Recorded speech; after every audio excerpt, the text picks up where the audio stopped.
Welcome to the What's Your Ceiling podcast. We're your hosts, Monty Wyatt and Paul Szynski. Wherever you are in life, there is a higher ceiling. This podcast is how you become aware of it and how to take action to push through it. It's time to discover your ceiling. Welcome to the What's Your Ceiling podcast, where we talk about your health, your family, your business. I'm Monty Wyatt. I'm Paul Szynski. And we've got a fun show today. We're going to have some laughs. We're going to have some enjoyment. But before we jump into that, we're going to talk about just following your dreams is the theme for today. Is follow your dreams. So when I say follow your dreams, Paul, what comes to mind for you?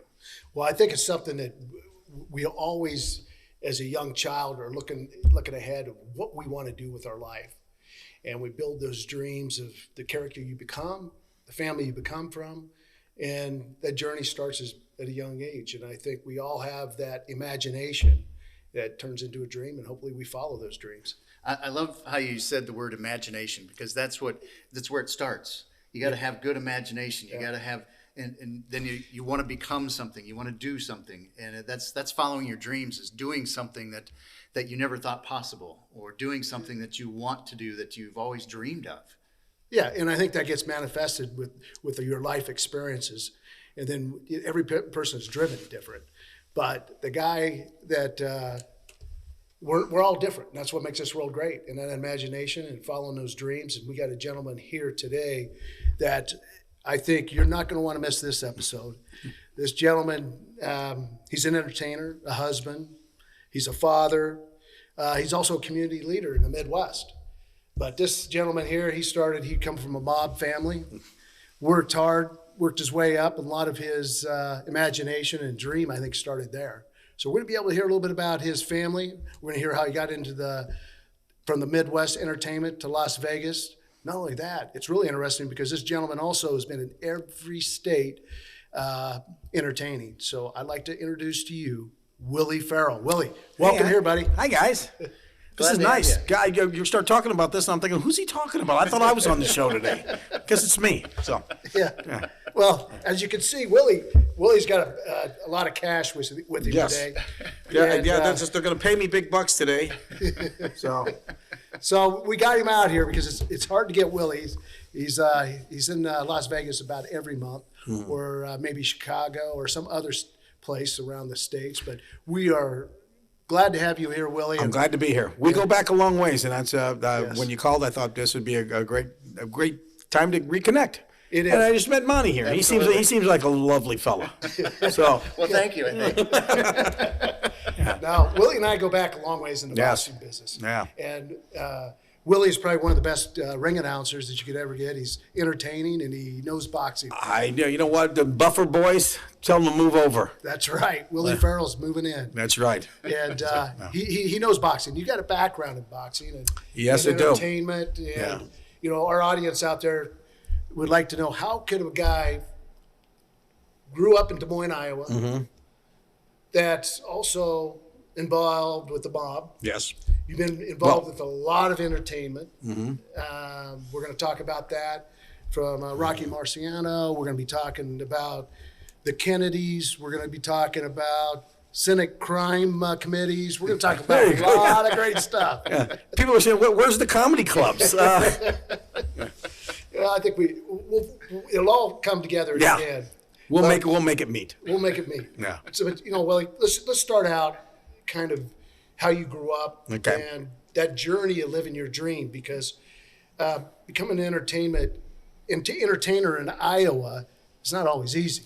No, it's not. I started, to give you an idea, my father came from Chicago, met my mother, and my dad worked for Al Capone when he was a kid, and actually got sent here wasn't actually Capone. Capone was in jail at the time. Frank Nitti, who was the second guy, got sent here in 1939. He met my mother, whose family had a restaurant on the south side called Aunt Jenny's. And that's where Ronald Reagan used to eat when he was Dutch Reagan. He used to go there all the time. They got pictures of him with my grandmother. But he meets my mother, and they fall in love, and he decides he's going to stay here. And then he raises 5 kids here. And I was the youngest of 5, so I didn't really have a chance to talk until most of them died. It was, as a dream as a child, it wasn't to be a stand-up. It was, I thought I was going to be a point guard for the Boston Celtics. until I realized I'm only 5'5", so I don't think that was going to happen. But I just decided, not a little bit out of high school, my friends told me I was funny, and I had a chance to do an open mic night, and then I decided, okay, I'm going to do stand-up. But stand-up comedy in Des Moines in the 80s didn't exist. No.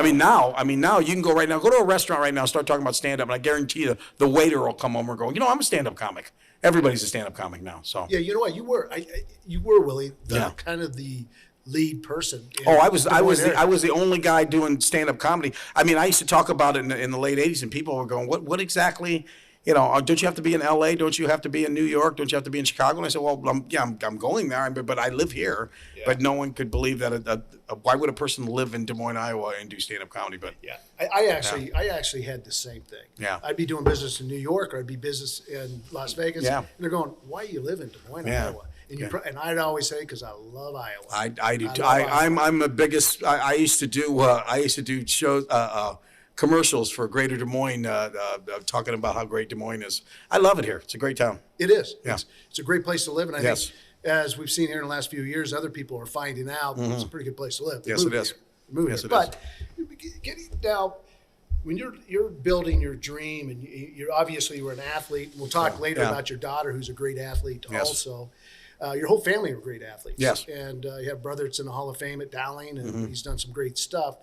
But so your family comes from southern Italy. Yes, both my mother and father. My interesting story about my mother, her family, there were 5 brothers and a sister. So anyway, 3 brothers moved here from Italy, worked on the railroad, and they all worked together. And every time the foreman would come over, their name was Renda. And he would say, Renda, come here. And all 3 brothers would show up. And the foreman's like, we can't have all 3 of you showing up. And the paychecks are getting messed up. So he looks at all 3 brothers and says, from now on, your name is Renda, your name is Randa, and your name is Rand. And to this day, in Des Moines, there's the Renda family, there's the Randa family, and there's the Rand family. But it's all from the same people. Some foreman that just got pissed off trying to figure out who was who changed their names. And it's stuck to this day. Yeah. It's crazy. Southside. Yeah, that's it. Yeah, exactly. So your dad, who's obviously got assigned to come over here. Yes. And so he comes to Des Moines, and he was into booze business or what? It was bootlegging, gambling, whatever was popular back in the late 30s. That's what he was doing. And he got here, and he also, by the time he got here, though, he ended up with a beer distributorship at the time called Canadian Ace. And he also had part of siding, and whatever Gangster 101, whatever you're supposed to have, he got. And and that was it. And I don't think he planned on staying here for long, but once he met my mother, he decided this was a good place to live. Yeah.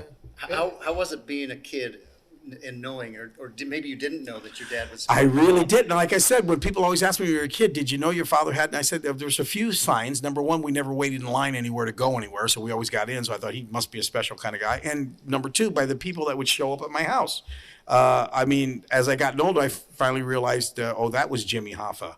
Oh, there would Rocky Marciano. Oh, there was Tony Zale. There would be a Harlem Globetrotter showed up one day, which is nuts. But I mean, yeah, it was always a little. You'd go to school and talk to your friends, and they say, "What'd you do this weekend?" And they would, we had a picnic, and then what'd you do? And I don't know. The Harlem Globetrotters were over the house. I mean, it was crazy. So I knew at the time something was different. Also, when we talk on the phone, my dad was always like, "Watch what you say." So because our phone used to be bugged constantly. I can remember my father picking up the phone and saying, "Hey, the Boy Scouts are on here." He called them the Boy Scouts. Yeah. And I can remember when my dad got indicted one time. I was out in the backyard, and I saw a guy peeking up from behind a tree with sunglasses on.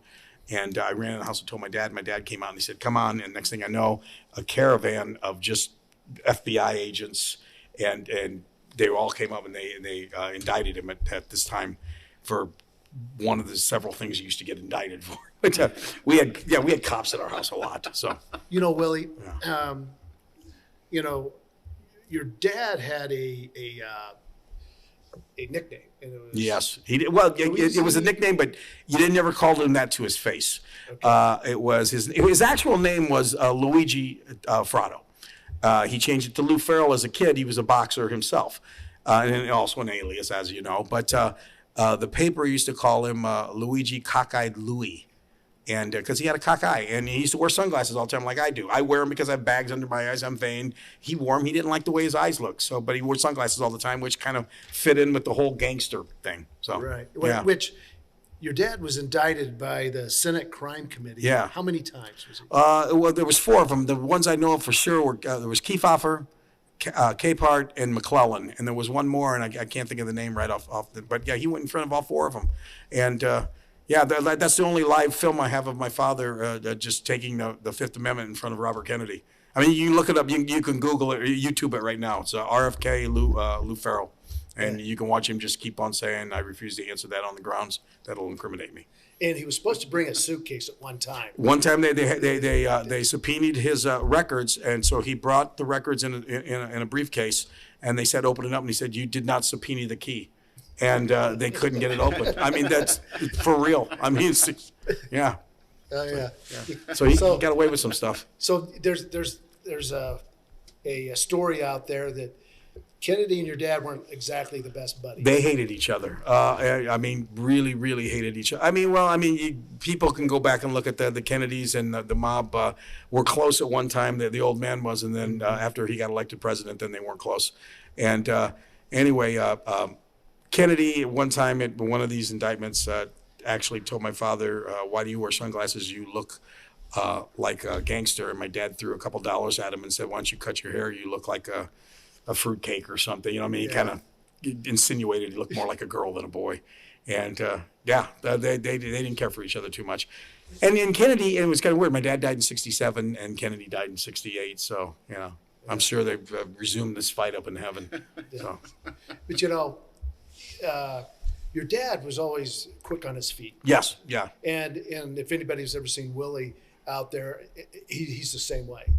And I'm sure a lot of your background and your comic comes out from that. My comedy chops, yeah. I mean, I think it's in the blood. I really do. I mean, I guess from being a little kid and just watching, and I think it's true with a lot of ethnic groups, especially Italians. I mean, everybody likes to bust chops. So I watched it a lot growing up, and it just, you know, it's in my blood, I guess. You know, that's how I like to do my shows. I don't.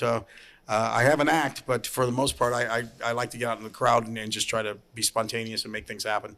Yeah, you know, you've had what a great life you've had, but you've had a little dip. You had your brother who was in the Hall of Fame at Down. Yeah, he was a great baseball player. Basketball, and he actually went to Arizona State, for his 1966 and played a year with Reggie. And what happened was my father got sick at the time, so my brother actually went to Iowa while my father was in the hospital. And then my father died in 1967 of November. So my brother came home and basically kind of like took over for my dad. Just had made some of my dad's connections, tried to make things happen, different things. He was in insurance business, something else. And one of the people that my brother met up with again and made friends with was Rocky Marciano, who was good friends of my father's and good friends of my uncle's. And Rocky was actually coming with Frankie from Chicago for a surprise birthday party for Rocky. Before you get there, I want to touch on one thing. You know, Rocky Marciano, he liked his money. He didn't trust banks. No, he did not. Trust a lot of things. So he wanted to make a return on his dollar. Yeah. He was. Tell us that story. Yeah, he was a loan shark. Rocky liked to lend his money out, and get paid back obviously with the vig. And a lot of times people thought that they could get away with not paying him because what's the heavyweight champion going to come over here and beat me up? So he enlisted my uncle, Frankie Fratto in Chicago, also known as Frankie One Ear Fratto, because he had one ear, but you wouldn't say that to his face. But Frank would collect for Rocky, and my uncle always told me, I got every dime, and probably got more out of him than they were supposed to give him. But that was one of the connections with my Uncle Frank and Rocky were real tight, and my father were real tight. And then, like I said, that night, August 31st, 1969, they were coming for a surprise birthday party for Rocky. Which, did you know that this year was Rocky's 100th birthday? He would have been 100, yeah. So they were coming in Chicago to Des Moines, Pilot Air. Guy just was doing our family a favor, and plane crashed in Newton. And my brother had just turned 22. And the rest is history. Newton's done a nice thing. They've actually put a stone out there that says Rocky Stone that I visit. Every time I go to Chicago or something, I stop in there. Yeah, And pat it the is stone. nice. We actually, I have that picture in my office, and we were fortunate. We did an ESPN show, and when we were in town, ESPN wanted to go out and shoot that. Yeah. So we went out and shot the spot that Rocky went down at the time. Yeah. But so at this time, you're still youngest of 5. Yeah. I was. My father died. I was 11, and when my brother Frankie died, I was 13. Okay. So yeah. So very impressionable at that time. I mean, it kind of. Yeah, it took the wind out of me for quite a few years after my brother, because my brother was my hero. I mean, as like a lot of kids with their older brothers. And I actually quit sports for a couple of years, wouldn't do anything, just kind of, I think I was a kind of moody little kid. And then finally, I got to where I started liking girls. So I thought, well, I better get out of the bedroom here and start making some moves. So, yeah. So when you were in, so you saw everything. I mean, Yeah. little bit of entertainment you saw the entertainment Yeah. with the people your dad. Oh yeah, and my father would take us, like every once in a while, he would take us to Omaha, and we would see entertainers at, we'd go to, like, I remember he took us to see a guy, I still remember his name. His name was Enzo Stuarti, and he was an opera singer. My dad took me and my brother to go watch him, and my dad said, and I don't remember this, but it's that I actually looked at the guy and said, I don't usually like this kind of music, but you're pretty good. So, we always had like entertainers. Vic Damone would come over the house, Jerry Vale. We're always around entertainment. Yeah. Now, your mom, obviously, when you're the A fifth, saint. is a saint. A saint. She was a saint. Not only she's a saint, Yes. I think she thought her son Saint was gonna be a Carmela. saint. Yeah. Well, let's talk about how you got your name. Yeah, my mom. Well, my mom. She was the most religious woman. She loved. And so I'm the last of 5. So I was born. I was going to be William after I have an uncle on both sides named William. So that was a given. And at the time, the Pope was Pope Pius XII. So I'm William Pius. I was named after the Pope. So there's not a lot of pressure to be good there. So yeah, I really don't know if anybody else with the middle name of Pius, or anybody even with the name of Pius besides me and the Pope. So I think you are the first. I think so. Yes. Yeah. No, as a matter of fact, my brother Johnny actually named his son William Pius Frado. So he's named after me. So he's another Pius. So he can live with the name too. Good luck, Willie. So what was the day that you decided, I'm going to be a comedian? And especially back then in Des Moines, Iowa, was it the Well, place to it be? was basically, I hung around with a bunch of Italian guys at Columbus Park on the south side, and we would sit around and bust each other's chops, and I would tell these stories, and they would laugh.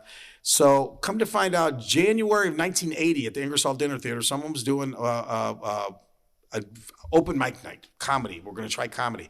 So all my buddies are like, hey, you ought to do this. You're funny, man. We'll come watch it. It'll be great. It was like a Monday night. And I said, okay. So I show up there, and the place is packed. There's like 300 people there. So I go up to my buddies and say, I ain't doing this.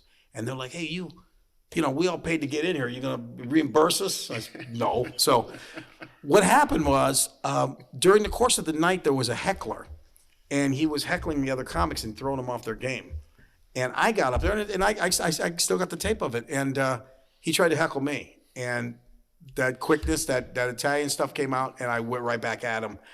Next day, there's a write-up in the paper about me, the up-and-coming comic Willie Farrell, and blah, blah, blah. And I remember at the time thinking, I just wanted to do this. And Johnny Pascuzzi was with Channel 8, friend of our family for years, made some connections, and I went out to L.A., and I got into the Comedy Store, and I got into the Improv, and I was there for about 6-7 months, and some stuff happened at home, and I decided I got to come home and take care of family business. And then I quit for a while. I worked for my uncle. He had a beer distributorship, my father's beer distributorship. And then I just thought I quit for a while. But then in 1984, 85, I thought, you know what? I'm going to try this again. So I went down to Kansas City, and I said, I'll just keep doing this till I can't pay my rent. And I've been doing it ever since.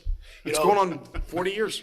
Yeah, That's awesome. That's a great story, but it's not as easy as you put it out there because you've got to write the material. Let me tell you, I was doing one-nighters back in the 80s. I was crisscrossing all over the country, and not everybody was up to par. I remember back in there was a while back in the Southeast, like Atlanta, around that area, where you could either get paid in sex or cocaine, and money was the third thing they offered, And I'm proud to say I took the money every time. Because I'll buy my own sex and cocaine. I could probably get a better deal, I think. So, yeah. It was crazy. I mean, there was a lot of times, a lot of people always say, do you ever have a bad gigs? And I go, I could tell you all. I mean, there was a lot of them. I don't think it's for consumption for this show, but yeah. But so that gets back to you had to come through a different ceiling. Yeah. This show is all about breaking through ceilings, Yes. getting better, and growing up with an Italian family. One thing about Italians, they're goers. Yeah. And they always expect production out of you. Oh, I can't tell you the uncles and cousins that would ask me, "What are you doing? You could get a job with the county, for Christ's sake. Why are you doing?" I mean, the biggest thing for me, the ceiling for me was always just to actually get acknowledged for what I did, and actually for people to finally say, "You're a comic," instead of saying, "This is what you do for fun," or "This is a hobby." That was always, it was never to be a superstar. It was always just, will my family please recognize that this is what I do for, will the city of Des Moines finally say, Willie Farrell's a stand-up comic? That was my thing. I wanted to be recognized. Yeah. I probably should have shot higher, but yeah, that's I wanted to finally get that under my belt. Well, I think Iowa's a lot better that you were a comedian because we all get Thank you. We like entertainment. I love it here. Yeah, it is great. But you also married, right? Yes. Well, the first time I didn't. I was married once before. I had actually a wife that I took on the road with me for 2.5 years. It's funny, people, it's in my act, they say, how long were you married to her? And I say, 2.5 years, 15 if you count the wind chill factor. Because it was pretty scary with her for a while. But then after that dissolved, I met the best person I've ever met in my life. And she makes a good kid too. Yeah, so. She's a beautiful lady. Yes. You had a beautiful daughter. Yes. That's actually a good athlete. Yeah, she was another. She is. I honestly, I would say, and I'm not kidding, pound for pound, inch for inch, she's the best softball pitcher I've ever seen in my life. I mean, granted, there are girls that throw harder and have done more, but she's 5'1", 110, and I've never seen anybody put as much effort into something as she did. Yeah, she had a lot of passion. A lot of passion for softball. Yes. And now she's on to coaching softball, doing a lot of great things. She's busy working. Yes. Her life is 24/7. So, it's great when, isn't it great when you have a passion? Because I always loved baseball, and I taught her baseball as a kid, and I caught her. And to see that my passion became her passion, you couldn't ask for more than that. I mean, you talk about do you feel blessed? Yes, yeah. I mean, my daughter's my best friend. We still play catch together. I love watching her succeed in things, and I'm blessed. I'm blessed that we share that. And that's one thing I noticed when she was going through her growing up as a softball player and through high school. You were always there. Oh yeah, you were there. You were there at the practices. You were there. At I'm the bucket games. dad. You were there for everything. There's certain people that know what I'm talking about. The bucket dad is the guy that, I mean, every morning you sit on that bucket and you catch him. And I used to say I was the F it dad instead of the bucket dad, because a lot of times you throw it over my head and I have to chase it down the street and get it out of a sewer. But yeah, I mean, that was every day. I mean, we and her one time calculated that we have thrown over 1 million pitches to each other back and forth, and what's better than that? I don't think there is anything. Absolutely. Yeah. You're absolutely right. So when you went into, you're still today, you've done all 50 states, yes, entertained in all 50 states. You still go to Vegas almost on a monthly basis. Oh yeah. And I'm there a lot. Where is if somebody out there wanted to come and watch you in Vegas, where would you go to 2 or 3 different casinos? Yeah, my favorite club to work is that they've just built a state-of-the-art club in the Strat, which is, it's no longer the Stratosphere, believe it or not. It's called the Strat. That's the name outside. It's no longer the Stratosphere, but at the Strat, they've built this state-of-the-art comedy club. It seats about 300. It's called the LA Comedy Club, and great place. I'll be there. I don't know if this will already be out by then or not, but March 18th through the 24th, I'll be at the club, and I'll be back there again after the summer, at least 2 times that I know of, and maybe more. Call it the Strat. Bob Stupak's probably rolling in his grave right now. Well, they tore his statue down like it was, I wonder where they put that. I wouldn't mind having that statue. I wonder what they did. You know what? I'm going to ask. Hey, tell them I'll buy it. I'm going to ask to see where. Although I think the side street's still called Bob Stupak Road. I think it's still called Bob Stupak Road next to it. Which leads right into the ghetto. But well, he started Vegas World. Oh yeah. And what was great about Vegas World, I'm getting off. Yeah. Because you're a Vegas guy, so yes, you understand it. But he always touted when he started, he didn't have a kitchen, but he had menus. And he said, I got the best of everything. You order it. He had a steakhouse for steak. He had a place for the. He was the original DoorDash. He was. He was the original Grubhub. Exactly. He was. That's funny. He would ship it in. Yeah. He'd give you anything you wanted. Yeah. I'll be damned. He was a unique Yeah, individual, yes. but I do miss him back Yes. in the day. But anyway, so you're in Las Vegas. Probably Las Vegas. Is that you've probably done more shows in Las Vegas than any other place? Oh, without a doubt, without a doubt.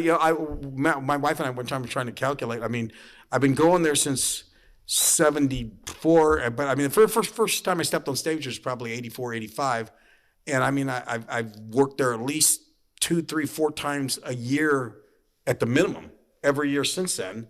So that's close to 40 years. And sometimes I was out there a couple times for months on end. So yeah, I've been on Vegas to me is, that's home. Yeah, I love it. Yeah. And one thing about when you got game and the entertainment that you're in, you can go a long time. Oh yeah, I mean George Burns is 100. Milton Berle, Jack Benny. I mean, Frank even Sinatra. guys now. I mean, Frank Sinatra was, Seinfeld's almost 70. He's still doing it. I mean, just don't. As long as you can keep your mind. Because comedy's all based on, what you've done in your life. It's all based on what you've accumulated in your life and what you've seen. Well, the older you get, if your mind's good, you've seen more and more and more. So, I mean, yeah, you can keep it. Jay Leno's still doing it. He's 70-something. I mean, you can keep going. Now, things are different today than when you started. I mean, it was wide open back in the day. Now it's a different world. You got to kind of watch what you say, you do. It's funny when I go in the crowd now. Because I know that's tough for you. Yeah, I go in the crowd now and like I'll do corporate shows and I'll pick on people. I'll pick on the CEO up here. And every once in a while someone will come on and say, you never talk to the women. And I say, no, I don't.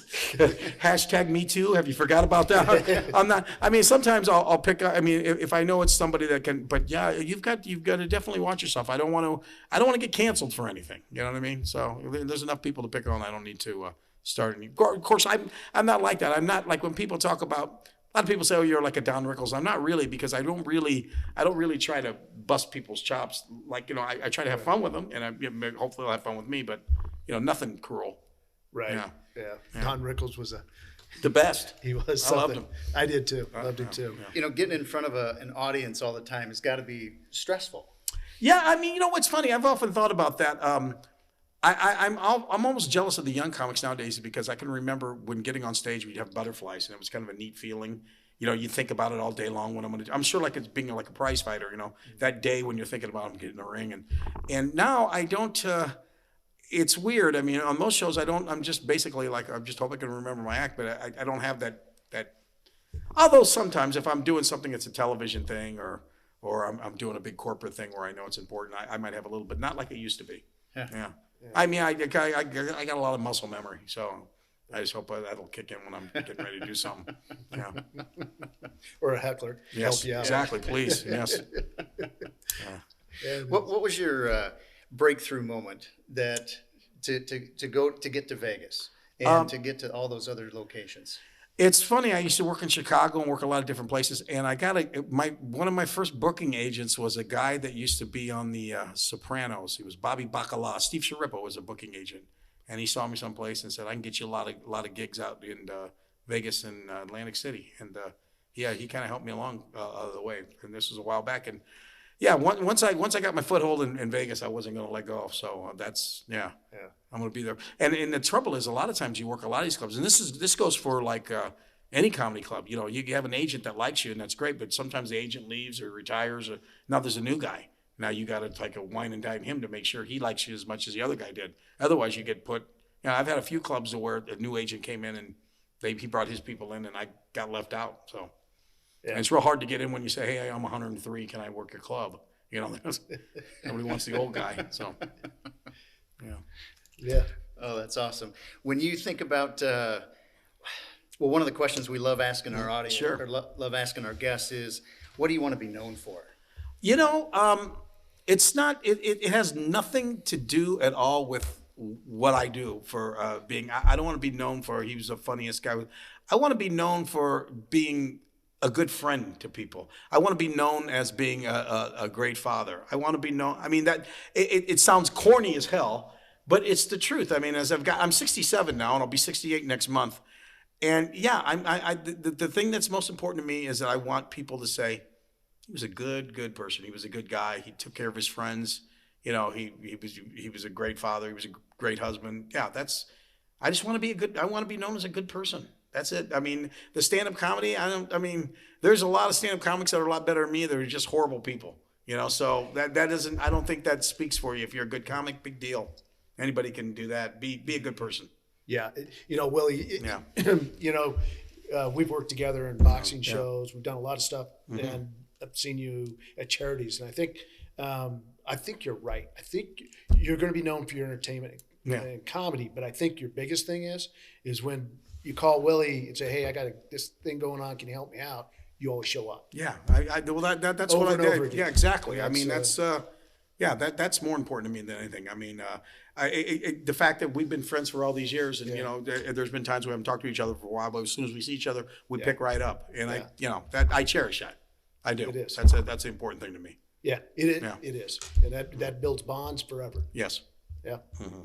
Well, this has been fun. I've enjoyed your stories. You Thank you. You insert your comedy into your stories, and I think that's wonderful. So Yeah. appreciate you coming on the show. Well, thanks for having me. I'm going to keep doing this, and this is if you ever do another one, I'll come in disguise and be another person. if you want me to. That'd be perfect. Yeah. We'll do that. Yeah. I just hope we brought enough cash for you. I'm going to Prairie Meadows right now, so get the Show me the blackjack table money. open. All right. Well, thanks for joining our show. Make sure you like us and subscribe, and keep living your dreams. Keep laughing. Keep laughing. Give us some feedback. Always looking forward to it. All right. Thanks for joining us. Thanks, Willie.